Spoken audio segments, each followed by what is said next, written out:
You may proceed when you're ready. You have 15 minutes.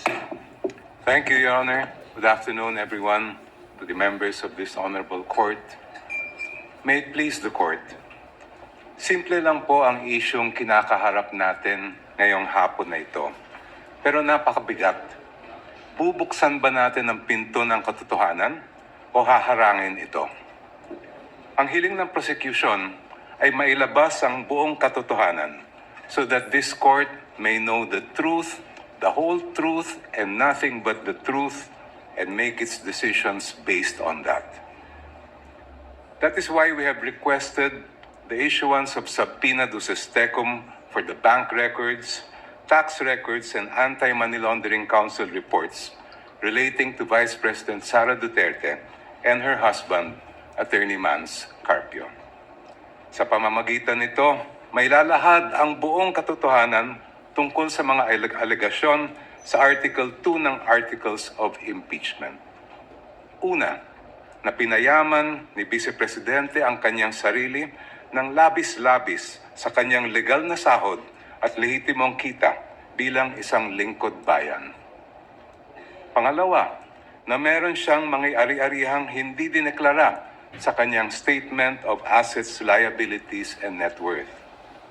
At pangatlo, na habang siya ay nanunungkulan bilang Vice Presidente, nakibahagi siya sa negosyo, directly or indirectly, kahit ipinagbabawal ito ng ating konstitusyon. Sasabihin marahil ng depensa na walang kapangyarihan ang hukumang ito na busisiin ng mga bank records, tax records at AMLA reports ni VP Sara. With all due respect, that argument is not only legally flawed, it is an affront to the authority of this honorable court. Kung tatanggapin po natin ang argumentong ito, hahayaan natin maliitin at insultuhin ang hukumang ito. The Constitution, Your Honors, please vests this impeachment court with extraordinary powers. Tanging ang hukumang ito lamang ang may kapangyarihang magpasya kung ang mga pinakamataas na pinuno ng ating bansa ay karapat-dapat pa rin manungkulan. Because this power comes directly from the Constitution, no one, no person, no law, no administrative rule can limit or supersede it. I repeat, nothing and no one can handcuff this court's power to try and decide this impeachment case. Kahit ang bank secrecy law po ay sumusunod at tumatalima sa impeachment court. The law explicitly states, and I quote its pertinent portions, all deposits are hereby considered as of an absolutely confidential nature except in cases of impeachment. Walang kaduda-duda, may karapatan at kapangyarihan ng impeachment court na pusisiin ang mga bank records ni VP Sara. Hindi rin po hadlang ang Data Privacy Act. The law itself affirms that confidentiality shall not apply, and I quote, should the personal information be needed pursuant to a subpoena duly issued. Muli, walang kaduda-duda. May karapatan at kapangyarihan ng impeachment court na ipasubpoena ang mga dokumento ni VP Sara Duterte. Pero sabi po ng kampo ni Vice President, irrelevant daw ang mga bank records, AMLAC reports at BIR records. Lalo na daw yung mga transaksyon na nangyari bago siya umupo bilang pangalawang Pangulo dahil wala raw itong kinalaman sa kasong ito. The prosecution respectfully but vehemently disagrees. Ayon sa report ng Anti-Money Laundering Council na isinumite sa Committee on Justice ng House of Representatives, the financial activity of Vice President Sara C. Duterte increased significantly starting 2007 when transaction values surged to 208.15 million pesos. According to this report, which is marked as Exhibit P-2-7-8, I quote, Financial movements intensified between 2009 and 2013 with consistently high totals exceeding 400 million pesos, including notable peaks in 2009, 704.93 million pesos, 2010, 648.58 million pesos, and 2011, 597.15 million pesos. Si VP Sara po ay nanungkulan bilang Vice Mayor ng Davao City mula 2007 hanggang 2010. Naglingkod naman siya bilang Mayor ng Davao City mula 2010 hanggang 2013. From 2007 to 2013, ayon sa records ng AMLAC, lumampas sa 3 billion pesos ang kanyang financial activity. May kinalaman ba ito? Ito ba ay relevant sa Article 2 ng Articles of Impeachment, which alleges, among others, that VP Sara betrayed the public trust and culpably violated the Constitution when she amassed unexplained wealth manifestly disproportionate to her lawful income? Para sa prosecution, malinaw ang sagot. The Vice President's financial activity as Vice Mayor and Mayor of Davao City relates directly to the main fact in issue in this case, her fitness or unfitness to serve as Vice President. Let me explain. The framers of the 1987 Constitution added betrayal of public trust as a ground for impeachment, and I quote, to include all acts which render the officer unfit to continue in office. For this honorable court to determine whether VP Sara Duterte is unfit to continue in office, it must have a clear picture of the respondent as a public servant. Kailangan makita ng publiko at ng mga senator judge ang tunay na kulay ng vice-presidente at larawan ng kanyang buong pagkatao bilang isang lingkod bayan. If she amassed staggering amounts of unexplained wealth while she was a vice mayor and mayor, doesn't that say a lot about her unfitness to serve as a vice president? Isn't that relevant to the question this court must resolve at the end of this trial of whether or not the vice president betrayed the trust given to her by the people? From what I have gathered and read, Your Honors, please, this is not the first time this court has been confronted with this issue. Sa impeachment ni dating Chief Justice Renato Corona, tinanggap ng hukumang ito ang mga ebidensyang nakalap bago pa man siya naupo bilang punong hukom. I believe it was then Senator Judge, now presiding officer Francis Escudero, who raised the question, will the impeachment court consider only Corona's acts as Chief Justice? This after observing that some exhibits predated his appointment as Chief Justice. This matter was taken up in caucus, after which this court decided to allow such evidence. When Philippine Savings Bank President Pascual Garcia III testified before this court in the same Corona trial, he refused to answer the question of then-Senator Judge Franklin Drilon on the starting balance of Corona's 2 peso-denominated accounts. But, if I'm not mistaken, it was Senator Judge Alan Peter Cayetano who said that records of initial deposits are among the quote-unquote opening documents that should have been brought to the impeachment court. After reading the subpoena, presiding officer Senator Juan Ponce Enrile held that Senator Judge Cayetano's observation was correct. During the same hearing, the presiding officer ordered the issuance of subpoena to PS Bank Katipunan Branch Manager Annabel Tiongson to bring all the bank records of the Chief Justice. A few days later, the impeachment court denied the defense's motion to quash the subpoena for the peso bank accounts of CJ Corona. The presiding officer explained that the purpose of the subpoena is to find out if Corona has not included the deposits in his salin. This court also denied the defense's motion to suppress evidence on Corona's bank accounts. Sa huli, binusisi ng hukumang ito ang bank records ni Chief Justice Corona mula sa kanyang unang balanse bago pa man siya naging punong mahistrado.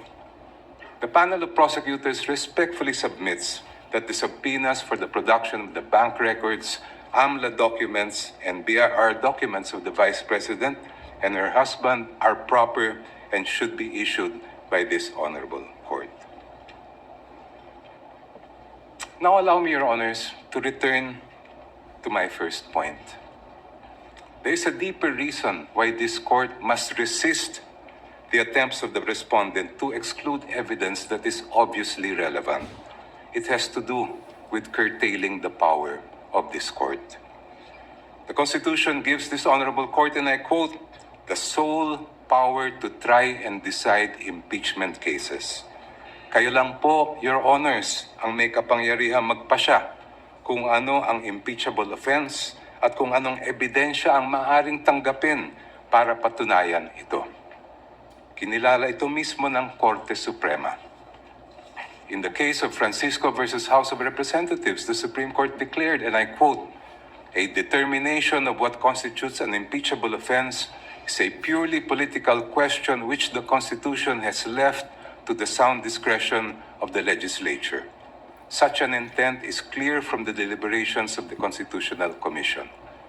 Inulit po ito ng Supreme Court sa kaso Gutierrez versus House of Representatives, where the Supreme Court declared, and I quote, Francisco instructs that this issue would require the court to make a determination of what constitutes an impeachable offense. Such a determination is purely a political question which this Constitution has left to the sound discretion of the legislature.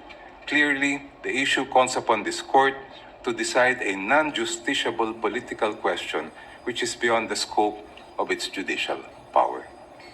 Since this impeachment court has the sole power to determine what constitutes an impeachable offense, no one, not the Supreme Court, much less the defense, can impose limitations on that power. No one can dictate to this court how to exercise the exclusive power to decide what constitutes an impeachable offense. In closing, Your Honors, I go back to the most fundamental provision in our Constitution on the accountability of public officers, Article 11, Section 1, which provides, and I quote, public office is a public trust. Public officers and employees must at all times be accountable to the people. Ibig sabihin po, sa proseso ng impeachment, ang pananagutan sa taong bayan ang pinakamahalaga sa lahat. Kaya naman po, ang hiling namin sa Korte, gamitin ang inyong natatanging kapangyarihan at karapatan na pusisiin ang bank records, tax records at AMLA reports kaugnay ni VP Sara at ng kanyang asawa. Sa ganitong paraan, Your Honors, madedesisyonan ninyo ang kaso base sa buong katotohanan. The truth, the whole truth, and nothing but the truth para sa interes at kapakanan ng sambayanang Pilipino. Before I close, if Your Honors, please, if I have whatever time I have left, may I request that it be credited to my rebuttal. Maraming salamat po. We will try to do that, Your Honor. You have 1 minute and 39 seconds. And if at all we do so, we shall equally credit it to the rebuttal, if any, of the Counsel for Respondents. Thank you. Attorney Powa, if you're ready, you may proceed with your oral arguments on the twin motions filed by the prosecutors. You may proceed, sir, when you're ready. Thank you, Your Honor. You have 15 minutes. Mr. Presiding Officer, Honorable Senator Judges, magandang hapon po sa inyong lahat. The issue before the impeachment court today is not whether you possess the power to issue a subpoena. The real issue is whether such power may be exercised in a manner that disregards due process and compels the production of documents and information beyond what is allowed by law. Your Honors, jurisprudence provides that for a subpoena to be valid, it must comply with twin requirements of 1, definiteness, and 2, relevance. Ibig sabihin po nun, dapat particularly describe po ang nasasaklaw ng subpoena at dapat may direktang kaugnayan sa ginagawang paglilitis. Your Honors, when a subpoena becomes oppressive, when it is unreasonable, and when it is merely issued for the very purpose that there is a hope that somewhere, somehow, something incriminating will come out, it ceases to be an instrument of justice. It becomes a weapon of a fishing expedition. And that is exactly what confronts this very court today. And that is why the defense has taken the position that the prosecution's requests must be denied. Allow me to explain, and let me begin with constitutional points. Our first point, Your Honors, due process. Impeachment is primarily a legal and constitutional procedure with political characteristics. It is sui generis, but it is not a purely political proceeding. Ibig sabihin po nun, the Bill of Rights, especially the due process clause, applies in all stages of the impeachment process. Your Honors, those are not my words. Those are the words of the Supreme Court in Duterte versus House of Representatives. And that is the law of the land.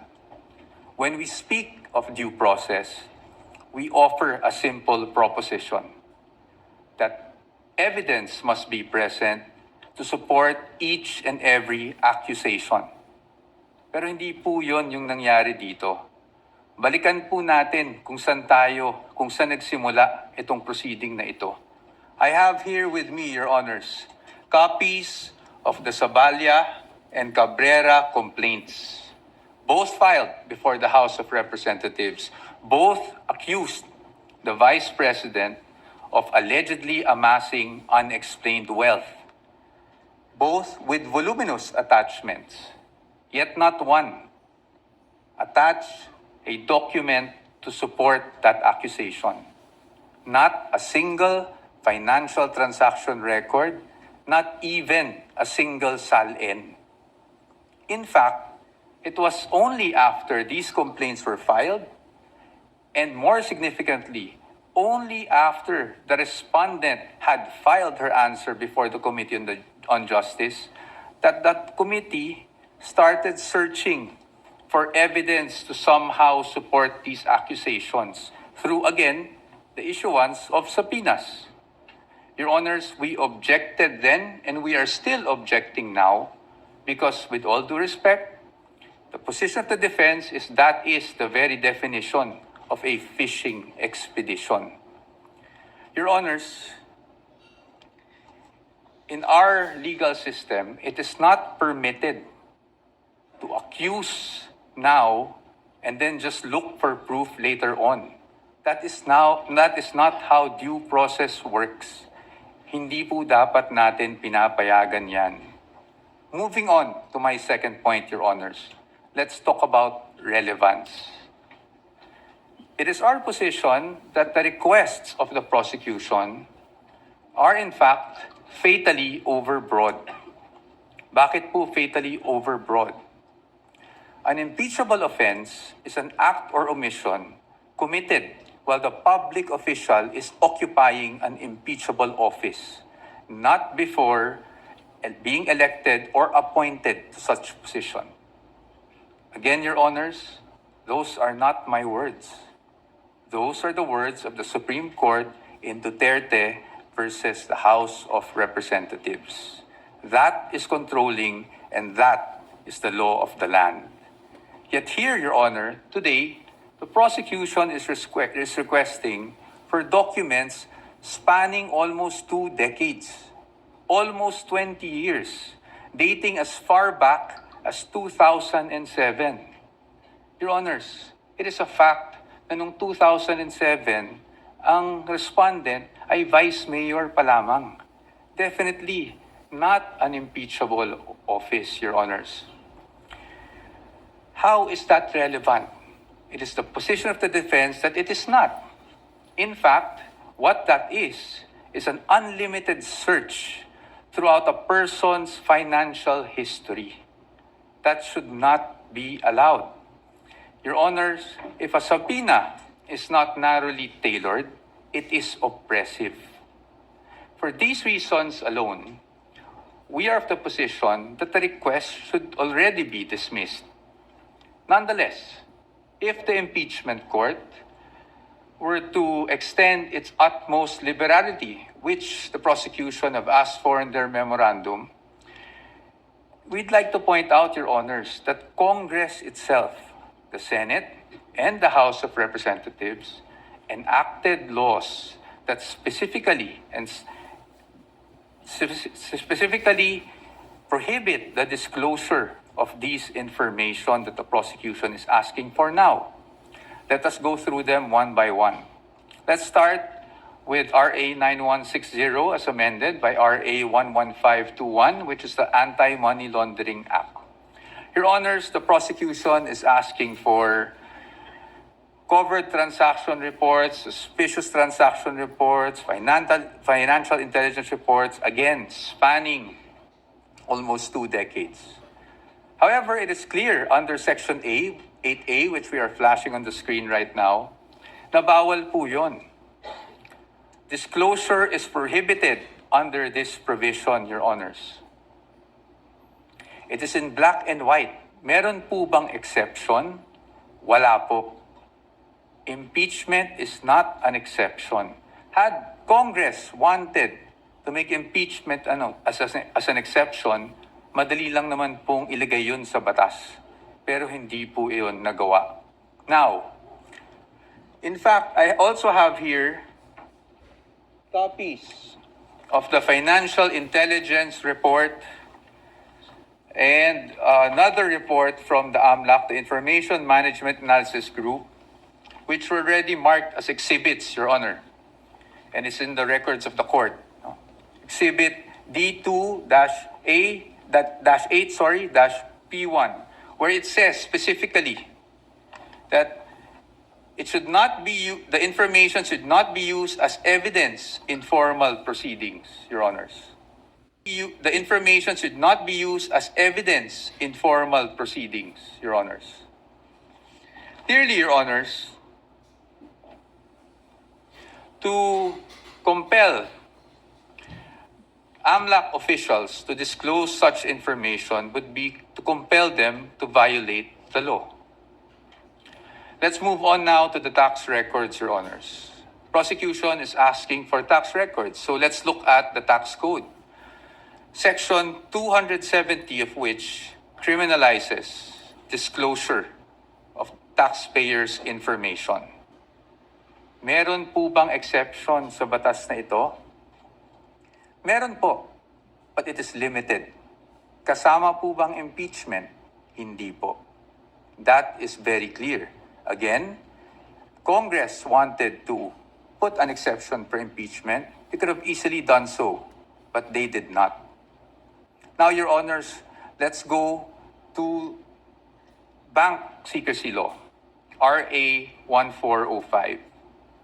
The state policy has always been to favor the secrecy of bank deposits, Your Honors.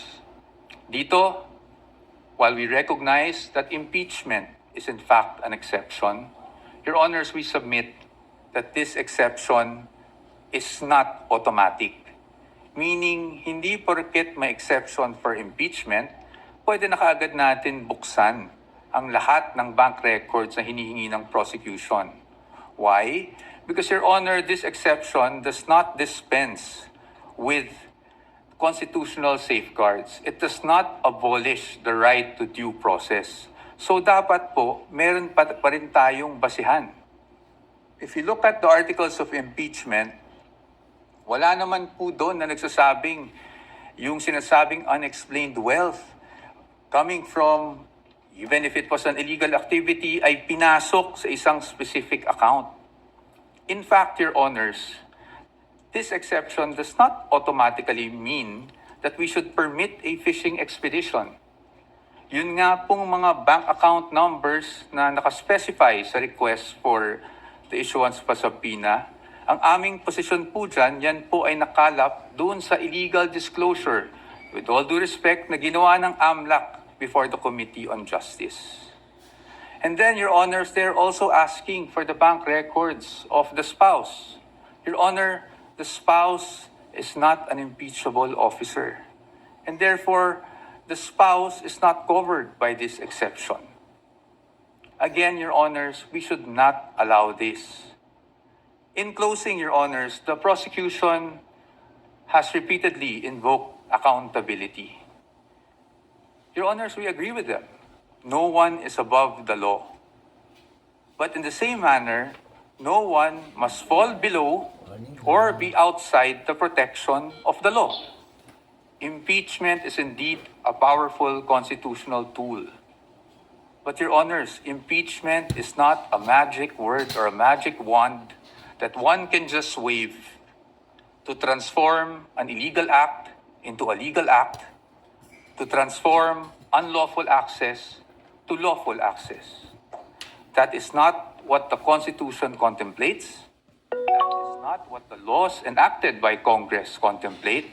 And that is not something that the Honorable Impeachment Court should allow. We submit, Your Honors. Thank you very much.